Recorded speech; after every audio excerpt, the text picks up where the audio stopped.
ఆయన పేరు వేదాంత దేశికుడు. వారు జన్మతః చాలా పేద బ్రాహ్మణ కుటుంబంలో జన్మించారు. ఆయనకి ఎంత గొప్ప శక్తి కలిగిన వారంటే హయగ్రీవుడి యొక్క దర్శనాన్ని ఎంత గొప్పగా పొందారంటే ఇవాళ నేను మిమ్మల్ని మీరు నన్ను ఎలా చూస్తున్నామో ఆయన హయగ్రీవ దర్శనాన్ని అలా పొందారు. పొంది హయగ్రీవుడితో మాట్లాడారు వారు. అంతటి మహానుభావుడు ఉపనిషత్తుల మీద ఎంతటి అధికారాన్ని పొందారంటే ఆయనకి ఆనాటి నుంచి ఏమని బిరుదునామం వచ్చిందంటే నిగమాంత దేశికులు అని బిరుదు. అదే వేదాంత దేశికులు అని పిలుస్తుంటారు. ఆయనే మనకి వడకవై సంప్రదాయం అని చెప్పి వైష్ణవుల్లో ఒక సంప్రదాయం ఉంది. ఆ సంప్రదాయాన్ని స్థాపన చేసిన వారు వేదాంత దేశికులే. అటువంటి వేదాంత దేశికులకి సర్వతంత్ర స్వతంత్ర అని బిరుదు. శృంగగిరి పీఠాధిపతుల్ని ఇప్పటికీ కూడా వారు బయటికి విజయం చేస్తుంటే వారిని చేసే స్తోత్రంలో ఇప్పటికీ ఈ మాట వాడుతుంటారు. సర్వతంత్ర స్వతంత్ర అని అన్న మాటను వాడుతుంటారు. సర్వతంత్ర స్వతంత్రులు అన్న మాటకు అర్థం ఏంటంటే బాహ్యోపకరణముల మీద ఆధారపడకుండా వారు అనుగ్రహించాలనుకున్నప్పుడు వారి ఉపాసనా బలంతో భగవంతుణ్ణి ప్రార్థించి అనుగ్రహించగలిగిన వారు అని అర్థం. వారు ఇంకా మళ్ళీ ప్రత్యేకంగా ఆయనకు 1,00,000 రూపాయలు ఇద్దామనుకున్నారు అనుకోండి, ఇంకో ₹1,00,000 నువ్వు పట్టుకురావయ్యా ఆయనకు 1,00,000 ఇద్దామనుకుంటున్నానని అడగవలసిన అవసరం ఉండదు. ఆయన ఒక్కసారి ప్రార్థన చేశారా పళ్ళెంలో ₹1,00,000 కనపడవలసిందే. ఎవరో ఆ సమయానికి వచ్చి అక్కడ పెట్టవలసిందే. చంద్రశేఖరేంద్ర సరస్వతి జీవితంలో అలాంటి సందర్భాలు ఎన్నున్నాయో. ఆయన ఇవ్వాలనుకుంటే ఒక్కసారి కళ్ళు మూసుకునేటప్పటికి ఎవరో వచ్చి ఆ పళ్ళెంలో అక్కడ పెట్టేసేవారంతే. ఎంత ఇద్దాం అనుకున్నారో అంతే ఉండేది. చేతితో కూడా ముట్టుకోకుండా ఆయన సత్యదండంతో ఇలా తోసి తీసుకోమన్న సందర్భాలు కోపలు. అంతటి మహానుభావుడు చంద్రశేఖరేంద్ర సరస్వతి. అలాగే వేదాంత దేశకులకి విశిష్టాద్వైత సంప్రదాయంలో సర్వతంత్ర స్వతంత్రులు అని బిరుదుంది. అంతటి మహానుభావుడి మీద కొంతమంది కక్ష కట్టారు. మహాపురుషుల జోలికి వెళ్లి వాళ్ళ మీద కక్ష కడితే ఏం జరుగుతుందంటే వాళ్ళ కీర్తి బాగా ప్రకాశిస్తుంది. ఎవడు కక్ష కట్టాడో వాడు నాశనం అవుతాడు. మహాత్ముల జోలికి వెళ్ళి నువ్వు పొందేదే ఉండదు. వాళ్ళు మరింత పుటం పెట్టిన బంగారంలా ప్రకాశిస్తారు. ఈశ్వరుణ్ణి నమ్ముకున్న వాడు ఎందుకు పాడవుతాడు? వాడు పాడయ్యేది ఏమి ఉండదు. అక్కర్లేని పనులు చేసి అర్థం లేని పనులు చేసి నువ్వు పాడవుతావు. అది దిద్దుకోవలసినటువంటి విషయం.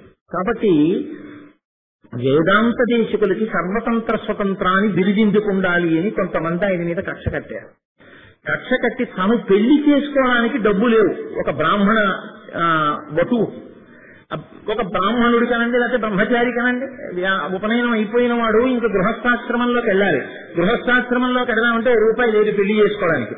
అలాంటి వాడిని ఒకరిని పట్టుకున్నారు. ఎలాంటి వాడికి పడితే వాడికి దేనికి పడితే దానికి డబ్బు ఇవ్వడం కుదరదుగా. వెళ్ళి అడిగితే అది ధర్మబద్ధమైన కారణం అయి ఉండాలి. నువ్వు జన్మతః దరిద్రుడి, పెళ్లి చేసుకోవడానికి అవకాశం లేదు, గృహస్థాశ్రమంలోకి వెళ్ళలేకపోతున్నావు. నువ్వు వెళ్ళి ఈ మాట వేదాంత దేశకుడికి చెప్పు, పెళ్లికి డబ్బు కావాలని అడుగు, ఎలా ఇస్తారో నేను చూస్తాను. ఎవరినో అడిగి నిజమేనయ్యా చాలా ధర్మబద్ధమైన కారణం, ఏమో కొంచెం ఓ ₹10,000 అలా ఇవ్వండి ఆయనకి అని అన్నారనుకోండి, ఆయనకి సర్వతంత్ర స్వతంత్రం ఏమిటి? ఇంకా ఎవరో ₹10,000 ఇస్తే అది ఇప్పిస్తే ఇంకా సర్వతంత్ర స్వతంత్రం లేదంటే బిరుదునామం. ఏదో మ్యాక్బెత్ నాటకంలో షేక్స్పియర్ అంటాడు, it hands loose like that of court to a buffoon అంటాడు. అలాగా ఏదో వేలాడినట్టుగా ఉంటుంది ఆ బిరుదు. కాబట్టి ఇప్పుడు తను సృష్టించాలి. ఆ బ్రహ్మచారి వచ్చి నిలబడి అడిగాడు. వేదాంత దేశకులు ఒక్కసారి కళ్ళు మూసుకుని అంతఃపరిశీలనంలోకి వెళ్ళారు. అంతర్ముఖులైతే తన మీద కక్ష కట్టినటువంటి వారు తన బిరుదునామాన్ని ప్రశ్నించడం కోసమని ఆ పిల్లవాడిని పంపించారని ఆయనకు అర్థమైంది. ఒక పాఠం చెప్పాలనుకున్నారు. ఆయన వెంటనే లక్ష్మీదేవిని ప్రార్థన చేశారు. దాన్ని శ్రీస్తుతి అని పిలుస్తారు. లక్ష్మీదేవిని ప్రార్థన చేస్తే పిల్లవాడికి ఎంత డబ్బు కావాలో అంత డబ్బు ఆయన ముందున్న పళ్ళెంలోకి వచ్చి పడింది. ఆ డబ్బుని వేదాంత దేశకులు ఆ వచ్చినటువంటి బ్రహ్మచారికి ఇచ్చి పెళ్లి చేసుకోమన్నారు. శ్రీస్తుతి వేదాంత దేశకులు చేసినప్పుడు లక్ష్మీదేవి ఐశ్వర్యాన్ని కృప చేసింది. అలాగే శృంగగిరి పీఠానికి ఆధిపత్యం వహించారు విద్యారణ్యులని. ఆయన పేరే విద్యారణ్యులు. చాలా చమత్కారమైనటువంటి పేరు. అరణ్యమునందు మీకు దొరకనటువంటి లత, ఓషధి, చెట్టు, పొద ఉండవు, అన్నీ ఉంటాయి అరణ్యంలో. అరణ్యంలో అన్నీ ఎలా ఉంటాయో విద్యారణ్యుల వారికి తెలియనటువంటి విద్య లేదు. జ్యోతిషం దగ్గర నుంచి ఆయనకి సమస్త శాస్త్రముల కరతలామలకం. కానీ ఆయన కూడా నిరుపేద బ్రాహ్మణుడు. ఆయన చిన్నతనంలో లక్ష్మీదేవి అనుగ్రహం కోసమని ప్రార్థన చేసి తపస్సు చేశారు. లక్ష్మీదేవి ప్రత్యక్షమైంది. ఏం కావాలని, నాకు ఐశ్వర్యాన్ని కృప చెయ్యన్నారు. అంటే అమ్మవారంది కుదరదు, ఈ జన్మకి నువ్వు దరిద్రుడిగా ఉండవలసిందే, కానీ నువ్వు నా గురించి ఇంత తపస్సు చేసి ఉన్నావు కనుక నీకు వచ్చే జన్మలో ఐశ్వర్యాన్ని కృప చేస్తాను. ఇంకా ఈ జన్మ ప్రారంభం ఈ జన్మకు అనుభవించాలి, కాబట్టి ఇప్పుడు నీకు నేను ఇవ్వలేనండి. వెంటనే విద్యారణ్యుల వారు వచ్చే జన్మలో ఇస్తానన్నావు కదా, అలాగే ఆగన్నారు. శంకరాచార్యుల వారు ఎలా ఆపత్సన్యాసం తీసుకున్నారో విద్యారణ్యుల వారు కూడా అలాగే సన్యస్తోహం అని వెంటనే సన్యసించారు. సన్యసిస్తే రెండో జన్మ, కాబట్టి నేను రెండో జన్మ ఎక్కాను, ఇప్పుడు కురిపించే ఐశ్వర్యాన్ని. సన్యాసి నీకెందుకని వాళ్ళు అడగలేదు. ఇప్పుడు అర్హత పొందాడు, కురిపించేసింది. నవనిధులు ఆయన చుట్టూ చేరే. అదే సమయంలో మాలిక్ కాఫూర్ దక్షిణ భారతదేశం మీదకి దండయాత్రకు వచ్చి సనాతన ధర్మాన్నంతటినీ కూడా కూకటి వేళ్లతో తెల్లగిస్తున్నాడు.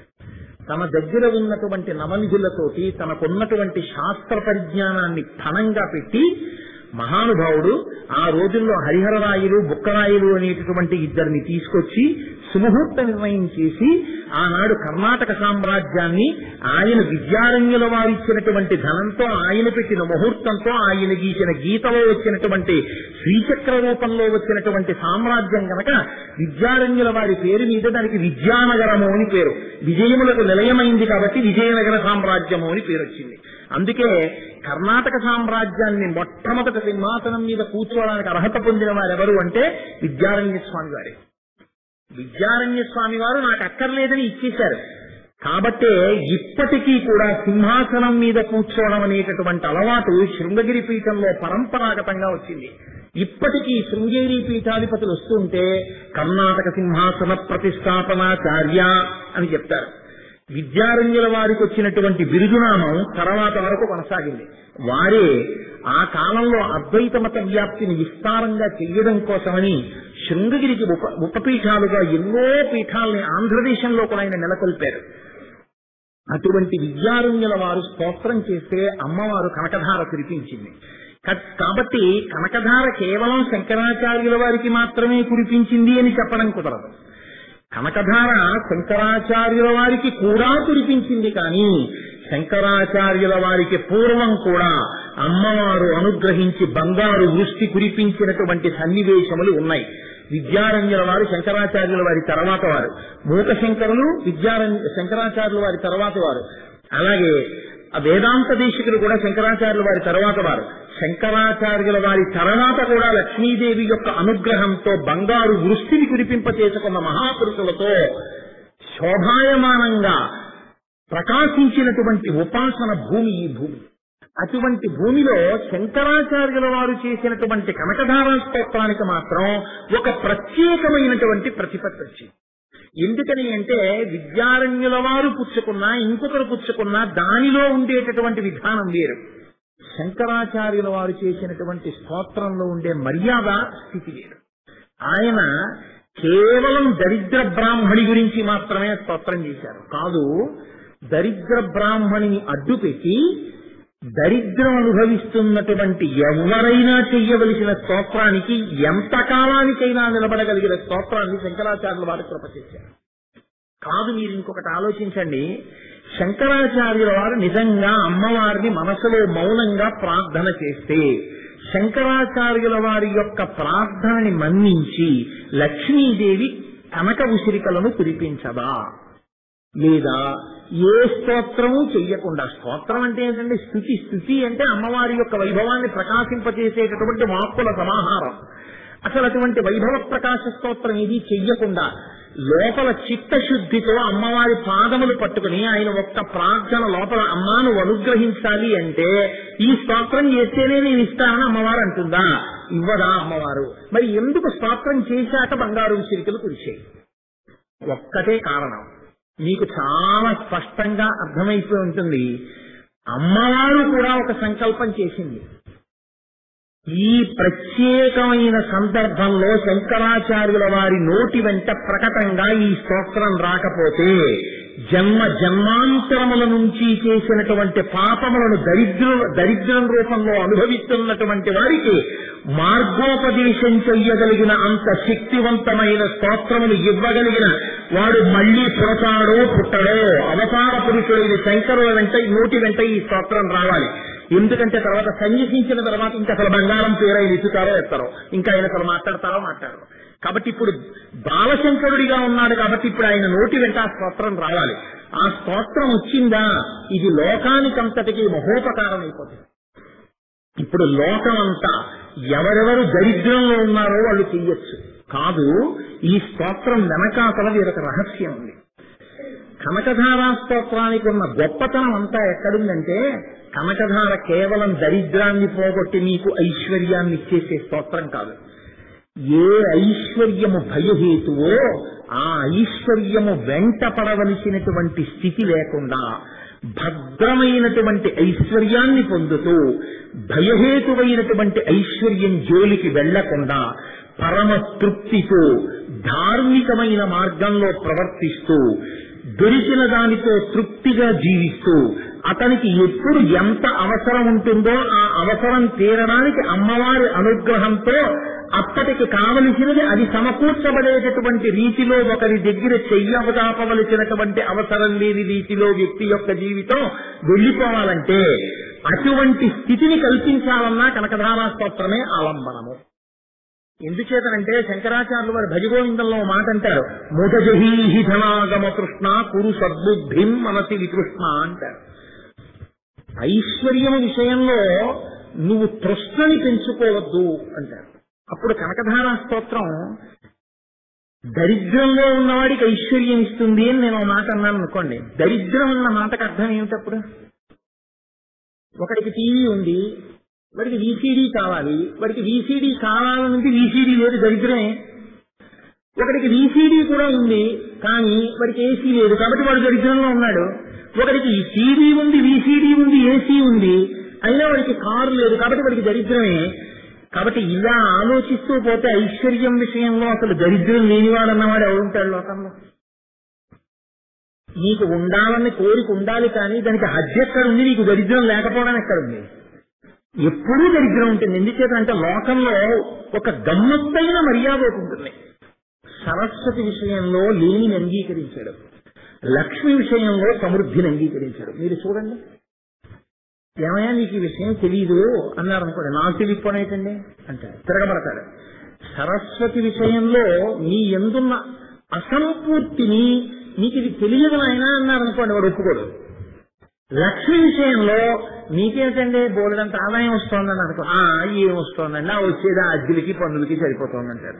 అంతేగాని చాలా వస్తోందండి, ఓ ₹1,00,00,000 వచ్చింది కిందటి ఏడాదని చెప్పిన ఒక్క లాభం సంపాదించి అలా చెప్పిన వాడిని ఒక్కడిని నాకు చూపించండి, పౌర సన్మానం చేయొచ్చు. అలా ఎవరు చెప్పరు, ఎప్పుడూ చెప్పరు. ఏం చెప్తారంటే ఏముందండి, ఏదో పూర్వం నుంచి వస్తున్నది బొత్తిగా వ్యాపారం మానేశారు అనిపించుకోలేక ఏదో నడిపిస్తున్నాం కానండి ఏముందండి ఇప్పుడు అంటాడు. ఐశ్వర్యం విషయంలో సమృద్ధి చెప్పడం, సరస్వతి విషయంలో లేని చెప్పడం, ఇది జాతికంతటికి ఉండే లక్షణం. మనుష్య జాతికే ఉంటుంది ఆ లక్షణం, మినహాయింపు ఎవరో మహానుభావుడు ఉంటాడు. కాబట్టి ఇప్పుడు దరిద్రం అన్న మాట నేను వాడాను అనుకోండి, దరిద్రుడు కానివాడెవడు? కాబట్టి ఇప్పుడు కనకధార దరిద్రం ఉన్నవాళ్ళు చేసుకుంటే దరిద్రం తొలగిపోయి వాళ్ళ కోరిక తీరుతుంది అని నేను అన్నాను అనుకోండి, వెంటనే కనకధార దేనికోసం మనకిప్పుడు ఏం అవసరం ఉందంటే కనకధార అయితే మనం చేయడానికి అమ్మవారిని హాయిగా సంతోషంగా ఉత్తినే కనకధార చేద్దాం అంతే తప్ప మనకి అవసరం ఏముంది? ఆవిడ అన్ని ఇచ్చిందని కనకధార చేసేవాళ్ళు ఉంటారనుకుంటున్నారా మీరు? నేను ఇలా అన్నాను కాబట్టి ఇప్పుడు చెయ్యొచ్చండి అంటే ఎవరు చెయ్యొస్తారేమో, కానీ నేను అలా చెప్పకుండా దరిద్రం ఉన్న వాళ్ళందరూ కనకధార చేసుకోండి, మీ అందరికీ ఇది పనికొస్తుంది. ఏవేవి లేవో వాళ్ళందరూ చెయ్యొచ్చండి, నేను రోజు కనకధార చేయిస్తానన్నాను అనుకోండి, చెయ్యొచ్చని వాడు ఎవరుంటారో నాకు చెప్పండి. ప్రతి వాడికి ఏదో లేదనే ఉంటుంది, ఏదో ఒకటి లేదనుకుంటాడు, ఏదో ఒకటి లేదనుకున్న వాళ్ళందరూ దరిద్రులు కదండి. అప్పుడు కనకధార అందుకు ఉపయోగపడుతుందని శంకరాచార్యులు వారు ఇచ్చింది, అది దాని ఫలశ్రుతి అయితే ఆ ప్రయోజనం దానికి నేను చెప్తే యథార్థమునకు నేను లేనిపోని అపోహని కల్పించి అక్కడ లేని మార్గం వైపుకి మీ ఆలోచన కోణాన్ని తిప్పిన వాడిని అవుతాను. అందుకు శంకరాచార్యులు వారు చేశారని నేను చెప్పలేను, అందుకు చేయలేదు శంకరాచార్యులు వారు. శంకరాచార్యులు వారు దేనికి చేశారని చెప్పవలసి ఉంటుందంటే, ఐశ్వర్యమునందు తృష్ణ నశిస్తే నీకు శాంతి. నాకు అన్నీ ఉన్నాయి, నాకు లేనిదే ఉందండి అని మీరు అన్ననాడు మీకు శాంతి. నాకు ఇది లేదంటే అది వస్తే శాంతి అన్ననాడు మీకు ఎప్పటికీ శాంతి లేదు. కాబట్టి నాకు ఏది లేదండి అన్న మాట మీ నోటి వెంట రావాలి అంటే ధర్మబద్ధమైనటువంటి మార్గంలో మీకు ఏది ఉంటే సరిపోతుందో అవి మాత్రమే మీ మనసు ప్రచోదనమైతే ఆ విషయాన్ని మీకు ఇవ్వడానికి అమ్మవారు కూడా వెనకంజ వెయ్యదు. తినడానికి అన్నం లేనివాడు కనకధార చేసి అన్నం కావాలంటే తప్పేం లేదు, చెయ్యొచ్చు. చదువుతున్న ఉద్యోగం రానివాడు కనకధార చేసి నాకు ఉద్యోగం కావాలంటే తప్పు లేదు, కనకధార చెయ్యొచ్చు. యుక్త వయస్సు వచ్చిన ఆడపిల్ల నాకు మంచి ఒరుగు కావాలని కనకధార చేస్తానంటే తప్పు లేదు, కనకధార చెయ్యొచ్చు. ఎన్నేళ్ళు వచ్చినా మనసు నిలబట్టలేదు, భగవంతుడి మీద పూజ చేసినప్పుడు అన్నవాడు మనసు నిలబడ్డానికి కనకధార చేస్తానంటే తప్పు లేదు, కనకధార చెయ్యొచ్చు. ఎన్ని ఉన్నా ఏదో ఒకటి లేదని కృతకంగా ఆలోచించి దానికోసం కనకధార చేస్తానన్న వాడికి కనకధార పనికొస్తుందా అంటే నేను హామీ ఇవ్వలేను. ఎందుకంటే శంకరుల కోణంలో ఇస్తే వారు జగద్గురువులని నేను చెప్పడం కుదరదు. అప్పుడు నేను ఆయన స్థానాన్ని విలిచి చేసినట్టు అవుతుంది, ఆయన్ని తక్కువ చేసి మాట్లాడినట్టు అవుతుంది. కాబట్టి ఏ మాట చెప్తే దానికి సరిపోతుంది అని నేను అనుకుంటున్నానంటే, ధార్మికమైన జీవితంతో ఏ అవసరములు మీకు నిజాయితీతో జీవితం శాంతంగా ప్రశాంతితో హాయిగా వెళ్ళడానికి కావలసి ఉంటాయో అటువంటి మనశ్శాంతి కారకములైనటువంటి కోరికలు తీరడం కోసం మీరు కోరిక చెప్పవలసిన అవసరం లేకుండా రోజు కనకధార చేసేస్తే, ఆకలి వేశాకే అన్నం తినాలని ఏం లేదుగా, 1 గంట అయితే అన్నం తినేట్లా. ఒక్కొక్కసారి నాకు ఆకలి ఏం లేదు, అయినా 1 గంట అయ్యేటప్పటికి ఆఫీసు నుంచి బయలుదేరతాను, మా ఆవిని తీసుకుంటాను, ఇంటికి ఎడతాను. ఎందుకు తినేస్తున్నాను అని నాకు అనుమానం వచ్చింది అనుకోండి, అన్నం తినేసే వేళ అయిపోయింది కాబట్టి తినేస్తున్నాను అంతే. ఆకలి ఉండదు, ఎందుకు తినేస్తున్నాను అంటే ఇప్పుడు వేయలేదని తినకపోతే 4ంటికి ఆఫీసులో ఆకలి వేసి అప్పుడు నేను ఇంటికి వెళ్ళి ఏమైనా బజ్జీ లేదు తినొస్తానంటే బాగుండదు కాబట్టి ఇప్పుడు తినేస్తున్నానంతే. కాబట్టి నువ్వు అడగక్కర్లేదు, నీకు నిజాయితీతో ధర్మబద్ధంగా న్యాయబద్ధంగా ఏ కోరిక తీరకపోతే నీ మనశ్శాంతి భంగం అవుతుందో, గృహస్థుగా నువ్వు తల్లడిల్లిపోతావో ఆ కోరిక విషయంలో నీకు ఒక శూన్యత ఏర్పడకుండా భర్తీ చేసే బాధ్యత అమ్మవారు తీసుకుంటుంది. నువ్వు గతంలో ఇప్పుడుతో నువ్వు విప్పి అడగడం మొదలు పెట్టావనుకో ఆ దరిద్రాన్ని వ్యాఖ్యానాన్ని నువ్వు మార్చేస్తావు. కాబట్టి నువ్వు అడగకసలు అడగకుండా నువ్వేం చేస్తావు, రోజు ఆకలి వేసినా లేకపోయినా అన్నం తిన్నట్టు, అవసరం ఉన్నా లేకపోయినా స్నానం చేసినట్టు. రాత్రి ఏసీలో పడుకున్నాను, చుక్క చెమట పట్టలేదు, పడుకున్నప్పుడు ఎంత హాయిగా ఉన్నానో బయటకు వచ్చినప్పుడు అంత హాయిగా ఉన్నాను. స్నానం ఎందుకంటే నేను సంధ్యావందనం చేస్తానా, స్నానం చేస్తాను. ఎందుకు చేశాను, ఒంటికి చెమట లేకపోయినా పడుకుని లేచాను కాబట్టి స్నానం చేశాను. అలా రోజు కనకధార చెయ్యడం నా జీవితంలో అంతర్భాగం. ఎందుకు జీవితంలో అంతర్భాగం, ఇది పట్టుకోగలిగితే మీకు కనకధార యొక్క స్థితి ఏమిటో మీకు అర్థమవుతుంది. మీరు ఎందుకు కనకధార చెయ్యవలసి ఉంటుంది, ఎందుకు శంకరాచార్యుల వారు దాన్ని ఇచ్చారు, ఎందుకు లక్ష్మీదేవి ఇప్పించింది, మీకు తెలియకుండానే మీరు ఎప్పుడూ 2 మధ్య నలిగిపోతుంటారు జీవితంలో. 1 ప్రారబ్ధము, 2 కాలము. ఈ 2 మధ్య నలుగుతాడు మనిషి. ప్రారబ్ధము తరువుకొస్తుంది. నా ప్రారబ్ధంలో నేనేం అనుభవించాలో నాకు తెలియదు, నేను ఇది చేద్దాం అనుకుంటాను, ఇది జరిగిపోతే చాలా బాగుంటుంది అనుకుంటాను. ఈశ్వరుడు ఏం చేస్తాడు, కాల రూపంలో ఉంటాడు. కాల కలయతామహం అంటాడు గీతలో. ఆయన ఏం చేస్తుంటాడు, లెక్కలు కడుతుంటాడు. వీడు ఇవాళ ప్రారబ్ధంలో వీడు చేసిన పాపానికి ఫలితం అనుభవించాలి. నేనేమనుకుంటాను, నేను సంతోషంగా ఏదో మంచి పని చేయాలనుకుంటాను. నా కొడుకు మంచి ర్యాంక్ వచ్చింది, వాడిని ఎంసెట్ కౌన్సిలింగ్ కి తీసుకెళ్లి మంచి కాలేజీలో సీటు తెస్తాను, ఇంకే ఉంది వాడిని తీసుకెళ్లి జాయిన్ చేస్తాను అనుకుంటాను. ఇంకా రేపో ఎల్లుండో కౌన్సిలింగ్ అనగా నా కొడుకు ఎక్కడో ఆడుతూ జారి పడి కాలు విరిగిపోయి మెట్లు ఎక్కకూడదని డాక్టర్లు అన్నారనుకోండి. ఇప్పుడు 1 సంవత్సరం పాటు వాడికి ర్యాంక్ వచ్చినా నేను వాడిని ఇంజనీరింగ్ కాలేజీలో జాయిన్ చేయలేదనుకోండి.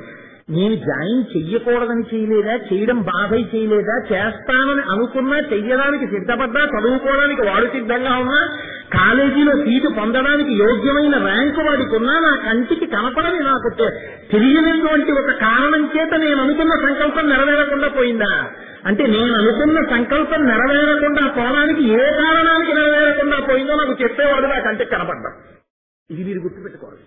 వెనుక నన్నియుతానగు విభుతలంతు అంటారు పోతన గారు. వెనక నుండి నడిపిస్తుంటాడు. ఆయన లెక్కలు కట్టుకుంటాడు. లెక్కలు కట్టుకుని వీడికి ఇవ్వచ్చా ఇవ్వకూడదా, వీడికి ఇవ్వనంతే, ఇవ్వడం. ఇవ్వకపోతే ఏం చేస్తావు? ఏడుస్తావు. కాలమునకు ప్రారంధమునకు మధ్య నలిగిపోతావు. నలిగిపోతే ఏమవుతుందంటే ఏడుస్తావు. ఎప్పుడూ నువ్వనుకున్నట్టు అన్నీ జరిగిపోతే నీ జీవితం మనుష్య జీవితం కాదు. నువ్వు అంతా పుణ్యం చేస్తే దేవతగా ఉండాలి, అంతా పాపం చేస్తే తిరియక్కుగా ఉండాలి. పుణ్యం పాపం కలిపి చేసావు కాబట్టి మనిషిగా ఉన్నావు. ఇంకిక్కడి నుంచి నువ్వు కేవలం భగవదారాధన చేస్తే అసలు మళ్లీ పుట్టవలసిన అవసరం లేకుండా మోక్షానికి వెళ్ళచ్చు. కేవలం పాపం చేస్తే తిరియక్కుగా వెళ్ళచ్చు. మళ్లీ పుణ్యమే చేస్తే మళ్లీ మనిషిగా పుట్టి మళ్లీ ఐశ్వర్యంతో దానాలు చేయొచ్చు. పుణ్యం పాపం కూడా చేస్తే మళ్లీ మనిషిగా పుట్టచ్చు. ఎక్కడి నుంచి ఎక్కడికి వెళ్ళాలన్నా మనుష్య జన్మ ఒక్కటే కూడలి, ఈ జన్మలోనే మారాలి. అందుకే మనుష్యత్వం అంటారు శంకరాచార్యుల వారు వివేక చూడమణిలో. మనుష్యత్వం యొక్క గొప్పతనం ఏమిటంటే ఎటైనా వెళ్ళగలిగినటువంటి స్థితి. కాబట్టి ఇప్పుడు ఇంత గొప్ప మనుష్య జన్మలో నువ్వు అనుకున్నవన్నీ అనుకున్నట్టు అవవో. నరుడిగా నడిచిన ఈశ్వరుడికే జరగలేదు. రేపు పట్టాభిషేకం అని రాముడు అనుకున్నాడు. ఎవరు రాజ్యం ఇస్తానన్నాడో ఆయనే మర్నాడు పొద్దున్నన్నాడు, ఏదైనా నా 14 ఏళ్ళు అరణ్యవాసం చెయ్యాలరా నువ్వు అన్నాడు. వెళ్ళిపోయాడా లేదా? తెలియని లక్ష్మణుడు అన్నాడు దశరథుణ్ణి చంపేస్తానన్నాడు. తెలిసిన రాముడు ఆ మాట చెప్పాడు, అసంకల్పితమైవేహా యదకస్మాత్ ప్రవర్తతే నివత్యారంభమారబ్ధం అనుదైవస్య కర్మతత్ అన్నాడు. దైవాన్ని అనుసరించరాది రెడా, దైవం నీ కంటికి కనపడి ఫలితాన్ని ఇవ్వదు. అది వెనకాతల ఉండి నిర్ణయం చేస్తుంది. అది ఏదనుకుందో అది జరుగుతుంది తప్ప నువ్వు అనుకున్నది దైవం చెయ్యాలని ఏం లేదు. ఈ నలుగుడు పడిపోయేటప్పుడు నీ కంటి వెంట నీరు రాకుండా నిన్ను కాపాడి నువ్వు నమ్ముకున్న వాళ్ళని కాపాడి నిన్ను నమ్ముకున్న వాళ్ళని కాపాడగలిగినటువంటి శక్తి, ఆ అనుగ్రహం నీకు ఎక్కడి నుంచి ప్రసరిస్తుంది? న్యాయబద్ధమైన కోరిక నీదైతే నిన్ను ఏడిపించకుండా చూడ్డానికి కనకధార పనికొస్తుంది. కాబట్టి కనకధార చెయ్యాలా వద్దా? ప్రతిరోజు చెయ్యవలసిందే. ఎందుకంటే నువ్వు కాలానికి ప్రారంధానికి మధ్య నలుగుతున్నావు. ఎలా నలుగుతావో ఎందుకు ఏడుస్తావో నీకే తెలియదు. కాబట్టి ఇప్పుడు కనకధారా స్తోత్రం యొక్క వైభవం అంత గొప్పది. ఇప్పుడు ఈ కనకధారా స్తోత్రాన్ని లక్ష్మీదేవిని ఉద్దేశించి శంకరాచార్యుల వారు ప్రారంభం చేస్తున్నారు. అమ్మవారిని ఉద్దేశించి చేస్తున్నారు. ఆయన ఈ స్తోత్రాన్ని ఆయన ప్రారంభం చేస్తూ అన్నారు, వందే వందారు మందారం ఇందిరానంద కందలం అమందానంద కందోహ పిందురం బంధురాననం. నిజంగా భారత జాతి గర్వపడాలి. 5 సంవత్సరాలు దాటిన వయస్సులో ఉన్న ఒక పిల్లవాడు ఒక బ్రాహ్మణి యొక్క దరిద్రాన్ని చూసి క్షమించిపోయి అంత విశాల హృదయంతో అంత ప్రేమతో ₹1 తన కోసమని కాకుండా బ్రాహ్మణి యొక్క దుఃఖాన్ని పోగొట్టడం కోసమని అమ్మవారిని స్తోత్రం చేస్తున్నారు. కురిసింది బంగారం. ఎక్కడ నిరూపింపబడిందో తెలుసండి?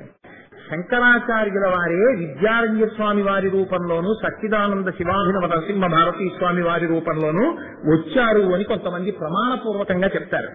శృంగగిరి పీఠానికి ఆధిపత్యం వహించినటువంటి పీఠాధిపతుల్లో సచ్చిదానంద శివాభినవ నరసింహ భారతీ స్వామి వారు 1911వ సంవత్సరంలో కాలటి వెళ్లారు. అప్పటికి శంకరాచార్యుల వారు జన్మించినటువంటి ఇండ్లు గుర్తుపట్టబడలేదు. ఆ ప్రదేశం వేరొకరి ఆధీనంలో ఉంది. సచ్చిదానంద శివాభినవ సింహ భారతీ వారు విడిపించారు ఆ స్థలాన్ని. ఆయన కనిపెట్టారు. శంకరాచార్యుల వారి యొక్క అంశ అంటారు. ఆయన ఎక్కడ శంకరులు పుట్టారో ఆ ఇంట్లో ఆ చోట శంకరాచార్యుల వారి యొక్క విగ్రహాన్ని ప్రతిష్ఠ చేస్తున్నారు. ప్రతిష్ఠ చేస్తుంటే పూర్ణానదికి అవతల వైపు కాలటికి చాలా సమీపంలోనే ఒక ఊరు ఉంది. ఆ ఊరిని దాన్ని తిరువెరంబదూరు అంటారు. తిరుపెరంబదూరు వేరు, తిరువెరంబదూరు అంటారు. ఆ ఊరికి పుష్పవాటి అని పేరు సంస్కృతంలో. ఆ ఊరిలో ఒక కుటుంబం ఉంది. ఆ కుటుంబంలో ఉన్నటువంటి వాళ్లే ఈ దరిద్రాన్ని అనుభవించినటువంటి బ్రాహ్మణుడు. వీళ్లకే ఆదిశంకరాచార్యుల వారు అనుగ్రహించి కనకవృష్టి కురిసేటట్టు చేశారు. సచ్చిదానంద శివాభినవ సింహ భారతీ వారు 1911వ సంవత్సరంలో శంకరాచార్యుల వారి విగ్రహాన్ని ప్రతిష్ఠ చేస్తున్న సమయంలో వారి కాళ్ళ దగ్గర, వారి పాదాల దగ్గర ఎవరో కూర్చుని ఏదో చేస్తున్నట్టు అనిపించి ఆయన కిందకి చూశారు. సచ్చిదానంద శివాభినవ నరసింహ భారతీ స్వామి వారు వచ్చి శంకరాచార్యుల వారిని ప్రతిష్ఠ చేస్తున్నారు. ఆ స్థలాన్ని విడిపించారని తెలిసి ఎవరికి కనకవృష్టి కురిసిందో ఆ బ్రాహ్మణ కుటుంబంలో ఇప్పటికీ ఉన్నటువంటి వారసులు బంగారు పువ్వులు బంగారు నాణేలు తీసుకొచ్చి ఆయన యొక్క పాదాన్ని అభిషేకం చేశారు 1911లో. మేమే ఆ బంగారాన్ని పొందినటువంటి వాళ్ళం, ఇప్పటికీ మాకు ఇంత ఐశ్వర్యంతోనూ కులతూగుతున్నామని చెప్పుకున్నారు. కనకధారతో శంకరులు కృప చేశారు అనడానికి ఇప్పటికీ దాని వారసులు కాలడికి పూర్ణానది అవతల వద్ద ఆ ఊళ్ళో నివాసం ఉండి ఉన్నారు. ఇప్పటికీ కొంతమంది వెళ్లి ఆ కుటుంబాన్ని చూసి వాళ్ళని పరామర్శ చేసి వస్తుంటారు. శంకరాచార్యుల వారు చేసినటువంటి స్తోత్ర వైభవం ఎంత గొప్పదో, లక్ష్మీదేవి ఆ స్తోత్రాన్ని అనుగ్రహించింది అనడం ఎంత ప్రామాణికమో ఇంకా ఇంతకన్నా నిదర్శనం చెప్పవలసిన అవసరం లేదు. ఇది ఏదో ఎప్పుడో జరిగిందండి శంకరాచార్యుల వారు చెప్తే కురిసింది అంటున్నారు, ఆధారం ఉందా? ఉన్నది. సాక్షాత్ సచ్చిదానంద శివాభినవ నరసింహ భారతీ స్వామి వారి పాదాల్ని బంగారు నాణేలతో బంగారు పువ్వులతో అభిషేకించి కడిగారు ఆ కుటుంబం వాళ్ళు. కాబట్టి ఆయన స్తోత్రాన్ని ప్రారంభం చేస్తూ శంకరులు అంటారు, వందే వందారు మందారం ఇందిరానంద కందలం అమందానంద సందోహ సింధురం బంధురానం. మహానుభావుడు అంత చిన్న వయస్సులో అసలు ఆయనకి అటువంటి సంస్కృతం ఎలా పడిందో, ఆ స్తోత్రం అంత అందంతో అంతంత అర్ధాలంకారాలతో అంతంత గొప్ప గొప్ప మాటలతో ఎలా పడిపోయిందో, ఎలా వచ్చిందో, ఆ శంకరాచార్యుల వారి నోటి వెంట ఏది వచ్చిందో అది గంగ. ఆ స్తోత్రాన్ని మళ్లీ చదవడము అంటే, ఆ స్తోత్రాన్ని పారాయణ చేసుకోవడము అంటే, నేనైతే అనుకుంటున్నాను దానికి అర్థం తెలిసి ఉండక్కర్లేదు, ఆ స్తోత్రం చదువుకుంటే చాలు. కానీ అది అర్థమైతే ఏమవుతుందంటే మనసు పట్టుకుంటుంది, రమిస్తుంది. ఆయన ప్రారంభం చేస్తూనే వందే అంటూ మొదలెట్టారు. వందే అంటే నమస్కరించుతున్నాను అని. ఏమి నమస్కారం ఎందుకు? స్తోత్రం కదా మీరు చేస్తున్నారు.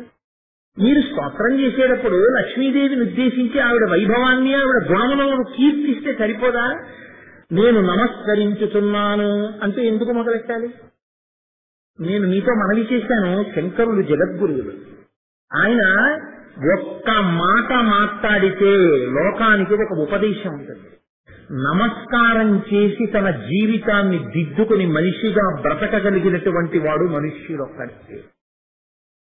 నేను ఎందుకు ఈ మాట అంటున్నానంటే మీరు ఆలోచించండి, నేను ఎవరిని చిన్నబుచ్చట్లేదు, నేను ఎవరిని తక్కువ చేసి మాట్లాడటం లేదు. నేను ఈ మాట చెప్పినప్పుడు మీరు విశాల హృదయంతో అర్థం చేసుకుంటే, సేవా సంస్థలు అని కొన్ని ఉంటాయి చాలా గొప్పవి, నేను ఎంత మాత్రం తక్కువ చేయట్లేదు. మళ్లీ చెప్తున్నాను, అన్నం లేని వాడికి అన్నం పెట్టడం, బట్ట లేని వాడికి బట్ట ఇవ్వడం, కళ్ళు పోయిన వాడికి శస్త్రచికిత్స చేయించడం, కళ్ళజోడు కొనుక్కోలేని వాడికి కళ్ళజోడు ఇవ్వడం, చలిలో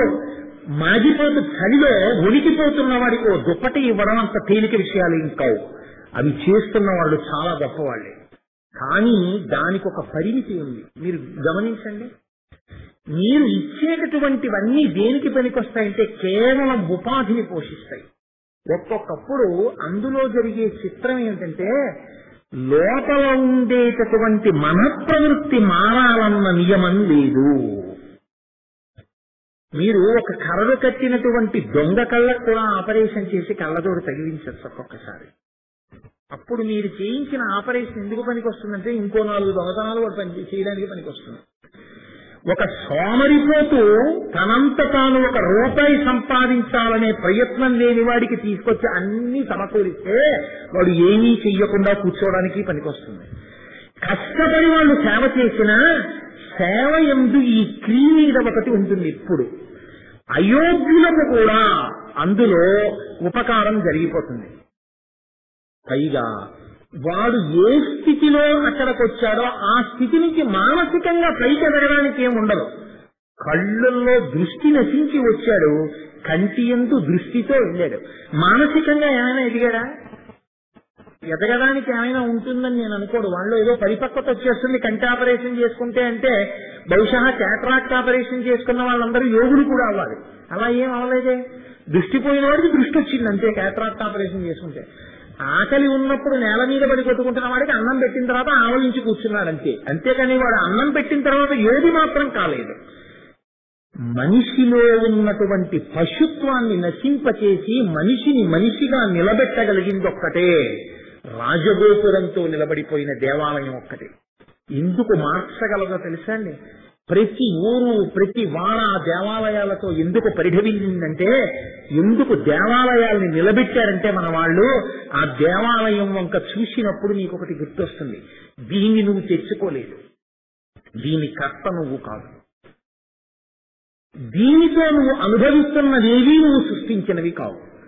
నేను ఉన్న భూమి నేను సృష్టించలేదు, నేను పీలుస్తున్న గాలి నేను సృష్టించలేదు, నేను తాగుతున్న నీళ్లు నేను సృష్టించలేదు, నాలో ఉన్న వేడి నేను ఉంచుకున్నది కాదు, అది చల్లారిపోతే నేను పెంచుకోగలిగినది కాదు, అది పెరిగిపోతే నేను తగ్గించుకోగలనని సమర్థంగా చెప్పడం కూడా సాధ్యం కాదు. అలా అయితే జ్వరంతో చచ్చిపోయే వాళ్ళు లోకంలో ఉండకూడదు. 1,000,000 మంది వైద్యులు కూడి వచ్చినా కానీ మరణమయ్యడి వ్యాధి మంపలేరు, వైద్యులు నన్ను మన్నించెదరు కాక.